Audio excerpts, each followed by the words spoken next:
Bill Saturday, Brock, the Tarleton State head coach. His name is Bill Brock. to the Saturday edition of the Locked On Women's Basketball Podcast. I am not your host. Welcome back. Today on the show, we'll talk about Kiki Iriafen, USC forward, Aneesah Morrow, LSU forward, and also Sania Feagin, starting center for South Carolina in this week's Go prospect Cox. profiles. Let's get right into it.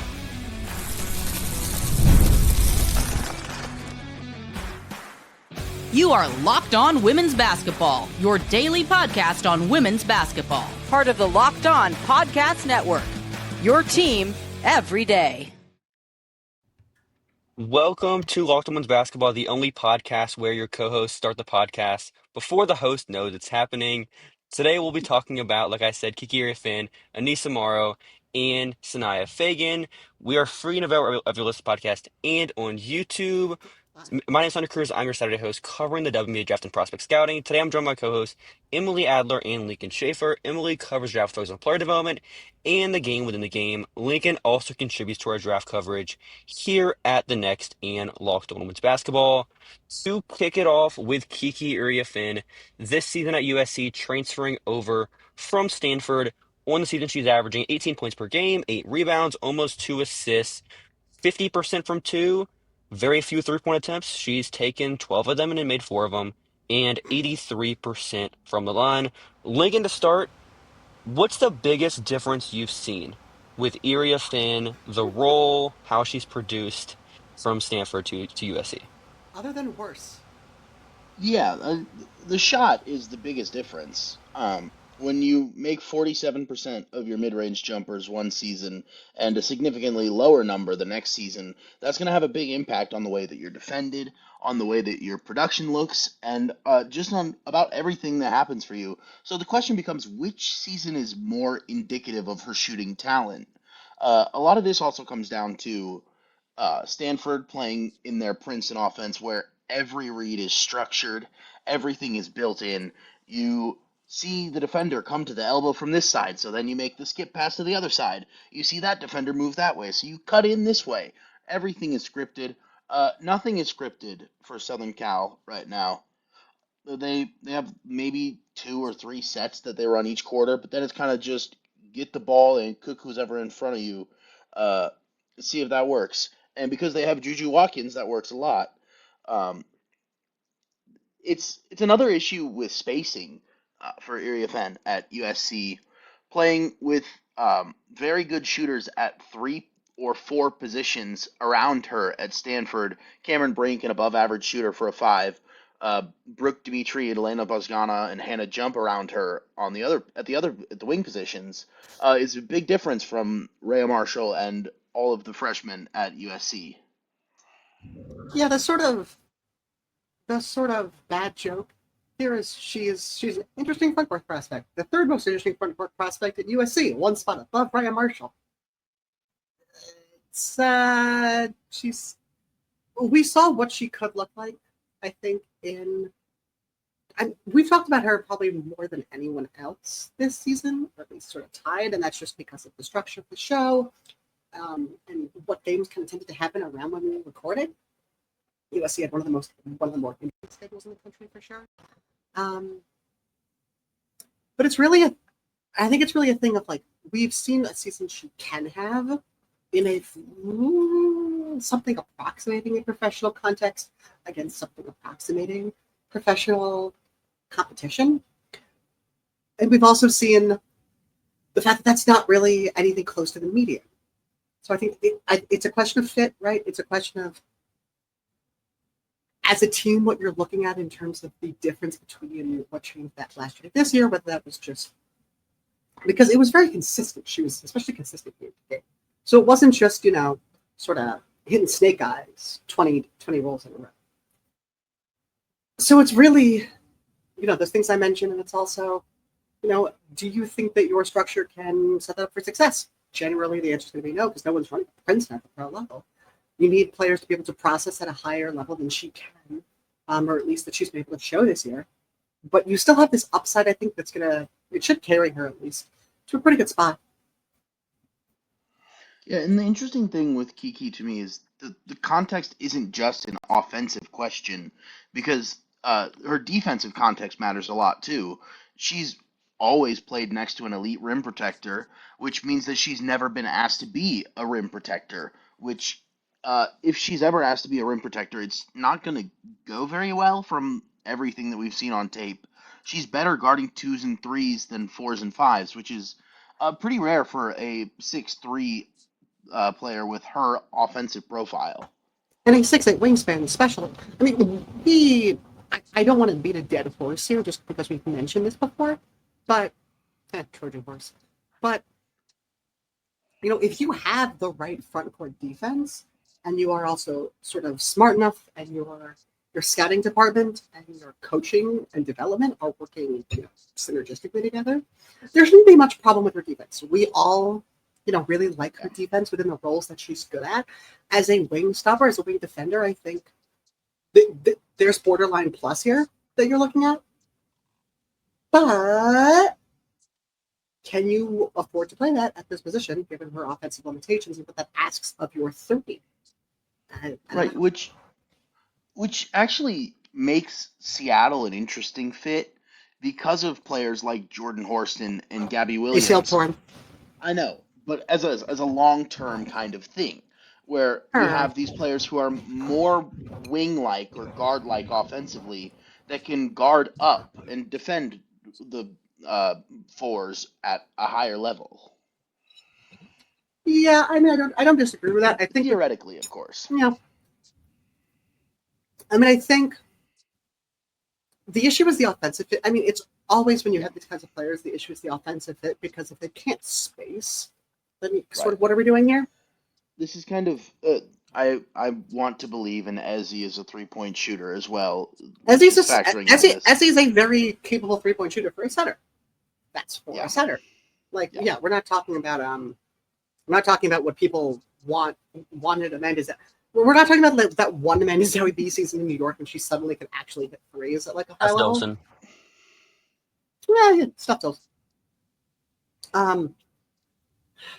Because when you have a player who has this sort of plays up position offensively compared to defensively, like Kiki, and you compare that to the inverse, which is Horston, Gabby, Sania Rivers, that sort of setup. What you end up with is a lot is of players in that latter camp. Those are players who themselves tend to be offensive liabilities, right? Which is unfortunate.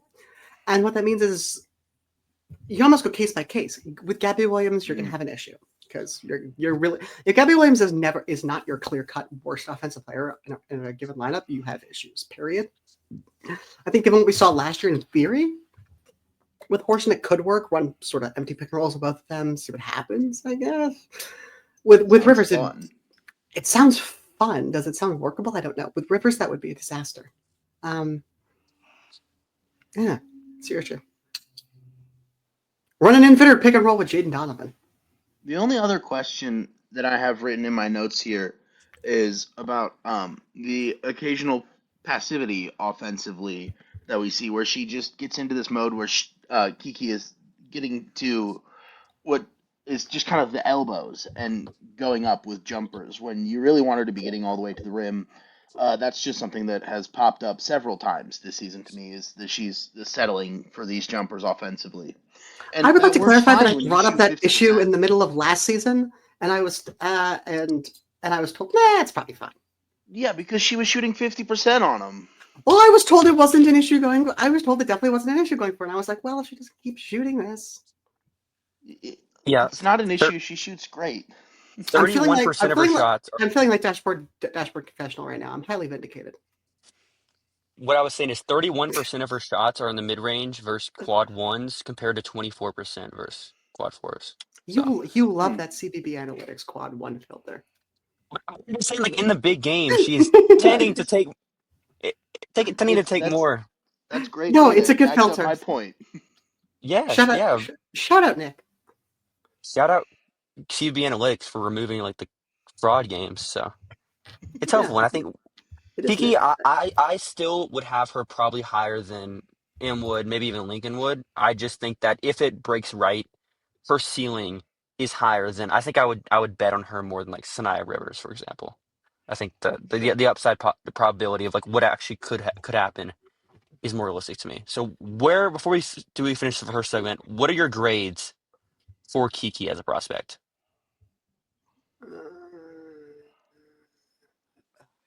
I think I talked myself into higher raising it a little bit to like a 50 or a 55 right I'm at a now. 50.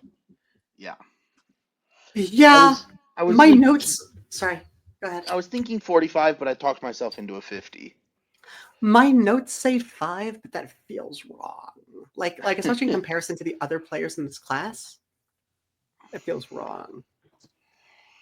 It's a pretty high variance and extremely context dependent. One of the highest variance players in this draft.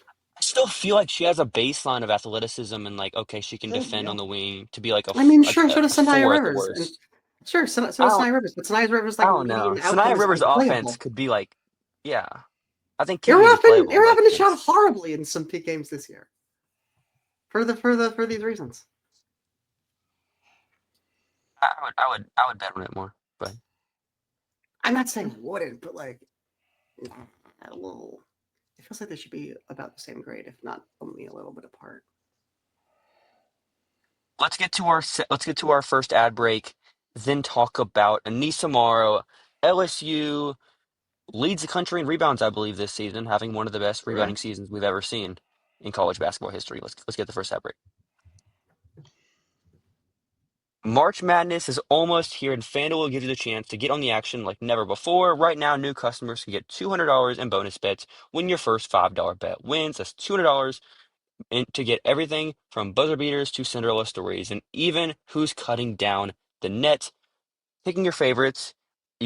Every year, in college basketball, there's gonna be a few upsets, and FanDuel makes it easy to get to back them with spreads, totals, and game props. The FanDuel app is simple to use, and when I win, I get paid instantly, no waiting around. So visit FanDuel.com and get in on the college hoops action all tournament long with FanDuel.com. All right, for Aneesah Morrow this season, 19 points. She's at almost 14 rebounds per game, 51% from two, 26% from three with a career low three-point attempt rate after having a 26% three-point attempt rate at DePaul as a sophomore, now down to 6.7% Ooh, in Kim Which is Mulkey's system. probably that's good because she was shooting about 24% on those threes at She DePaul was, and too. she also had a 38% usage. Yeah, those DePaul seasons are absolutely hilarious to go back like and some of look the at. biggest historical outliers you'll ever see. Yeah, You which saw is I funny. want to take it. I want to take it back to like the DePaul stuff Yep. because it felt like we thought there was more like perimeter centric creation Yeah, because here. she was the only And it was person on better. that team who could dribble sometimes. It was. I would like to be clear. It was better. So do you think we've seen a regression in terms of like the shot creation, or is it I the don't think. role? Well, so part of the issue is we're watching her play the SEC every night, and Right. in, Right, in that's true. terms of the Well, you could. value of the film on tape, it just means more. Mhm. But I think Oh, it's. You're not getting Xavier. welcome. You I work for got the you. SEC now? I got you for a hot second on that one. Let's No, go. I caught that immediately. But the I mean, in all seriousness, the tape is actually much more valuable. But Mhm. it's also it's a complete change in the role and also what's expected of her, and it feels like Yeah. it's sort of this. I don't want to get all psychological on this thing for a second, but like it's internal versus external sort of loci of not loci systems of motivation or sources of motivation, and it Yeah. feels like there is not a lot of internal versus motivation versus external when it comes to what is pushing her on a possession to possession basis during the games. Because at DePaul, when she had to do everything, she was getting down and doing everything. She was super eager on the wing. She was defending with purpose on the wing. And we saw what was going on offensively. She was diving for loose balls, all this kind of stuff. That's not happening at LSU. And I don't know if that's, quite a function of the usage in the role, but those feel hard to separate. I'd like to apologize to Darian Rogers for saying that she couldn't dribble. Um, that's all. Also, yeah. Um, the only thing that I Well, really feel confident is going to translate with Morrow is the rebounding. if anything I'm not. translates, yeah. I'm not sure about the any creation. I have concerns about her containing dribble penetration. I have It's concerns about her generous. protecting the rim, and Generous. yeah, it's been outright bad. She's been one of the worst regular defenders in the league this year. But she's Yeah, an all defensive, like whatever it is. She's a she defensive has player of the year 12 semifinalist. because she gets 12 defensive rebounds a game, and the committee Yeah, no, really it doesn't even values make that. sense though, because there's like three players that are Yeah. better defensively, and there was the SEC On Defensive her Player of the own Year wasn't on team. it. Also, LSU is just middling as a defensive rebounding team this year, which is a change from years past. But they No lead the country injuries. in like rebounds per game, but their defensive rebound rate is middle of the pack. Hmm. Um, but Interesting. yeah, the defending in every facet of the game except for finishing possessions for Morrow has been Hmm. bad. It Mhm. will stick in my head forever. Caitlin Young at Murray State was just walking her to the rim over and over to start the season, and gave LSU a scare. And Becky Hammond, mid-major player of the year, semi and possibly finalist. semifinalist, I believe. Well, But definitely yeah, that. very good player. No disrespect to Caitlin Young, but Hmm. if you are a serious defensive player, that's not something that should be happening. You shouldn't be letting Murray State walk to the rim repeatedly. Hey! That is Missouri Valley regular season champs Murray State to you. Shared, Put shared, him in the tournament. First title ever. shared Well, title, but yes, second title. Here's the thing. They were the one seed. They're the one seed. They actually it got the was a title. shared title. Put them Well, both in the no. tournament. The other team that came in second is the one with the fake title. Murray State has a real title. Murray State and I think Belmont finished with the same regular season record. Yeah, but one of them had the Who tiebreaker. cares? It They were doesn't the do better anything. team. You just get a Look, banner. shared conference titles are bullshit, is what I'm saying. I think we can all agree on that. If there's anything we Look, can agree on from this episode, it's that. I think we basically agreed on Iriafen's grade. Anyway, speaking of Morrow, yeah, I mean, I have a question. I always have questions because I'm too cowardly to have any takes.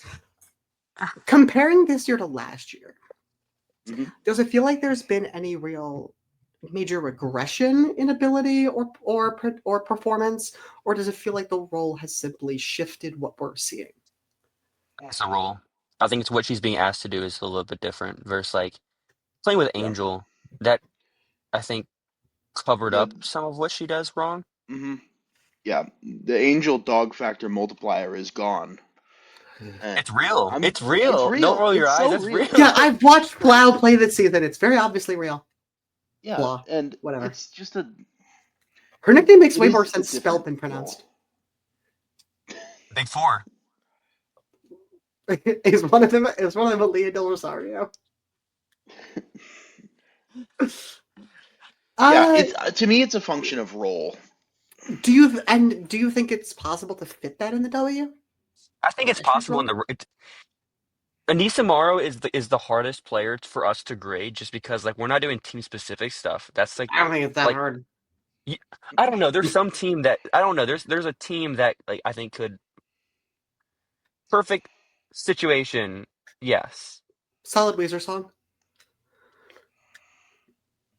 Yeah, it's hard to find a role for her without taking like a massive reduction in usage, where she can be on any sort of successful team.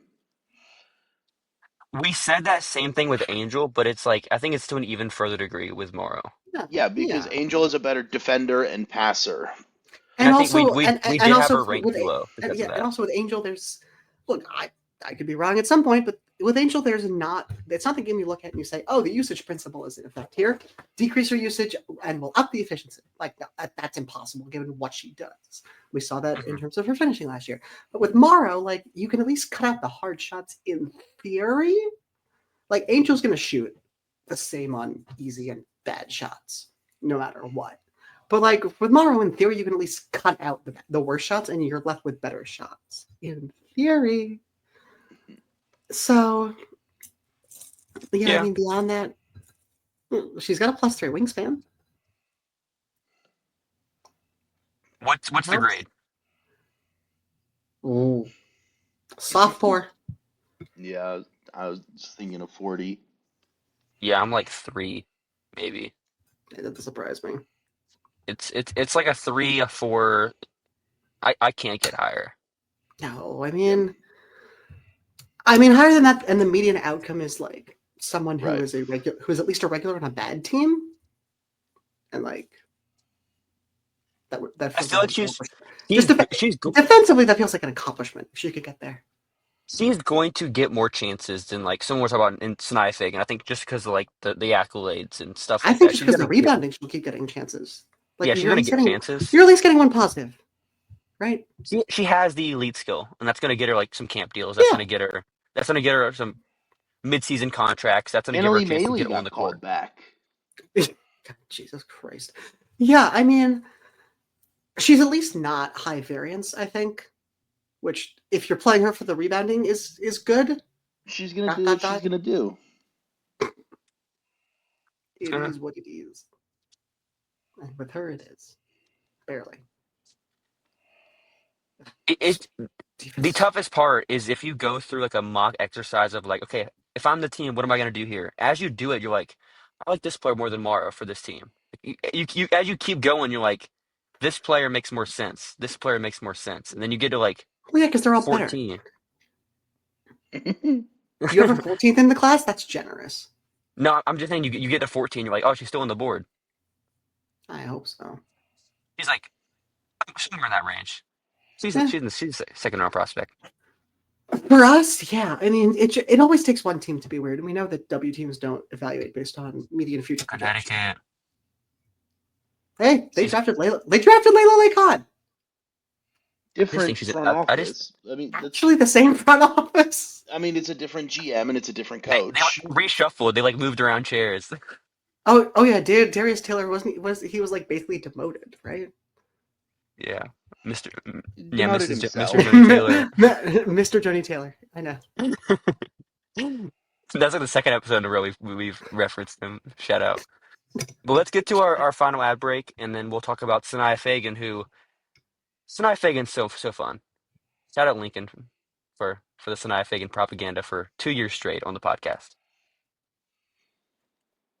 So propaganda, if it turns out to be true. Ever check your bank account and wonder where did all my money go? Between dining out, online shopping, and entertainment, it's easy to lose track. That's where Monarch Money comes in, your personal CFO giving you full visibility, control over your finances. Monarch Money isn't just a budgeting app, it's a complete financial command center. You can track all your accounts, investments, and spending it all in one place so you can stop just managing your money and start building wealth.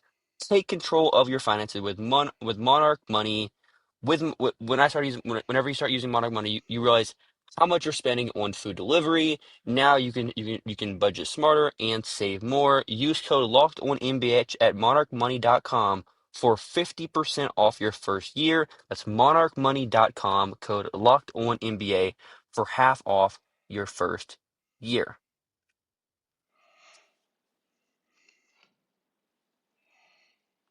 Now to talk about Sania Feagin, 6'3" center at South Carolina. 6'5" wingspan. Six 6'5" wingspan. Shout out to South Carolina Sure. for allowing wingspan measurements to be taken. Sanaya though has is averaging like around 9 points per game since Ashlyn Watkins torn ACL in early January. Around 6 rebounds and 20 minutes per game. Upwards of like she's close to 70% from two in the last like 18 games since that injury. She's been Some big confident. old cosmic karma going on here. We'd love to see it. She's been passing and she's It was a good positional been on passer. the court. She's been staying out of foul trouble more than she has in previous seasons. So, Lincoln, what have you seen from Sanaya, specifically like the SEC tournament, and just kind of how she's into the season, moving into the tournament? She, to me, is almost the ideal complementary big. Uh, the Mhm. shot has looked very good, making strides with the jumper, hitting a lot more of those elbow and elbow extended jump shots. Hit that three to beat the buzzer in the SEC tournament, which looked incredibly smooth and looked like something that could be a more regular part of her game. Like you said, a very smart passer, a very good connective passer, finding cutters out of the post. The one thing that she's not really going to do is dominate a one-on-one post matchup with scoring. But if she's a complementary center, then you don't really need that. She's a good screener and a good roller, a great communicator, which is something that Dawn has said about her several different times. And her interior defending is at an elite level. The timing is incredible. She's shown some switchability down a couple positions, but the Mostly drop. main issue, yeah, mostly drop, but a very good drop defender, a little bit of switchability. The main Emergency issue with rotation, the she's a plus. defense, yeah, the big issue with the defense is inverse of Aneesah Morrow. She's not a great rebounder, Mhm. but is an overall great defender. Makes South Carolina's defense better with her on the court. I'm maybe a little lower on the one-on-one post defense than you, but I think it's good enough in terms of an overall package Yes. that I'm not too concerned about her being a borderline plus overall defender at the 5 at the W level. My only really solid concern is you said she doesn't dominate one-on-one matchups in the post. I don't think she's good at one-on-one matchups in the post, just flat out. And I wonder at the W level where you're not going to be sending help. Well, bad teams / stupid perimeter defenders are going to be sending help on that kind of matchup when they shouldn't. But I wonder in matchups with most teams or most players where if that help isn't coming, how much that diminishes the effect of how much that diminishes the effect of her communication, her movement, especially the passing. It's not going to knock it down. It's not going to knock it down to being like an offensive 3, but it is, I think, it's enough of a question to me to make a difference one grade in a different direction.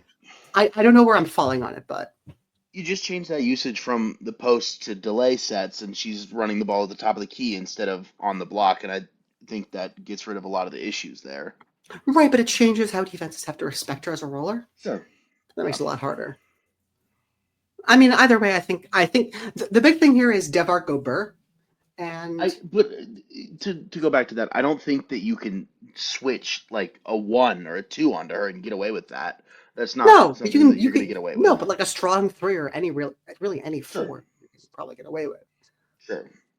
Yeah, I was what I was gonna say is just on the dev arc. When I was talking to her, I asked her, I was like, "Do you know how many shots you took outside of 10 feet your freshman year?" And I told her it was 0, and she was actually extremely shocked because you look at her now and she took more in that one game than she did almost her underclassmen seasons. Those 3-game stretch, she took said 13 or 14 points on mid-range jumpers. She had 9 her first 2 college seasons. Yeah, we thought that coming into the season. It's a nice shot, and she's been taking it more, like we questioned. She's been taking them more, and there's some promise there. I think it's always tough to say someone's going to shoot threes when they have never done it, but the one she did take was very Looked clean. really good. Yeah, I mean, this is. I mean, I would bet real money on her being a better WNBA 3-point shooter than Aneesah Morrow, or who else in this class is quote unquote projectable from 3. Kiki. I was about to say Iriafen. I think she'd be a better 3-point shooter than her, etc. Whatever. Kiki shot. I don't know. It's a little bit different. It should translate. I don't know. It should in theory be coachable, but it requires, I think, a certain level of conscious building that doesn't usually go into shot doctoring. Anyway, yeah, I mean, she has really a lot of the things that we like to bet on when it comes to, I don't want to say marginal cases because she's clearly a solid role player, but when it comes to these sort of questions of, maybe you're a little nebulous on what grade you have, or where you're going to put her in sort of the ordinal rankings. The dev arc is very strong. It's very positive. I don't know how much upside I would project onto her, just given her game and what we've seen in terms of the things that are sort of the lowest hanging fruit. But it's still there, which is a very positive sign. And she's very clearly a high-level processor. We talked about the pointing, communication. She just very clearly sees the game well. No, I said that correctly. She sees the game well. She moves correspondingly. Whatever. English is a hard language. She moves blah, blah, blah, blah.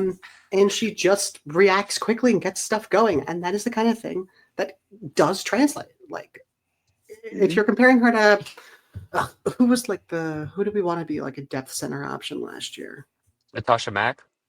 I don't know. No. Oh, no? O'Neill's actually good. If you compare to like Mackenzie Holmes, sort of Alyssa Peely, Michaela Timpson, if we're looking at they're all very different archetypes, I know.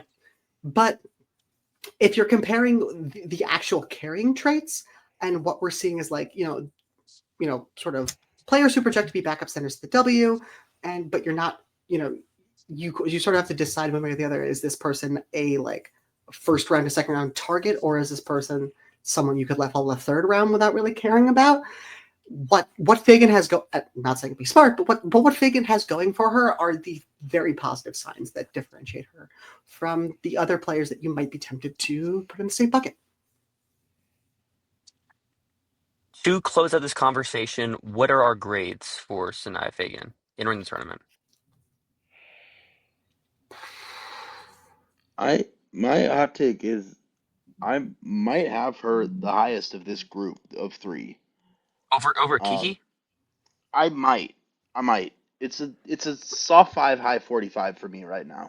It's I would say hard 45. Yeah. I'm probably at a 4.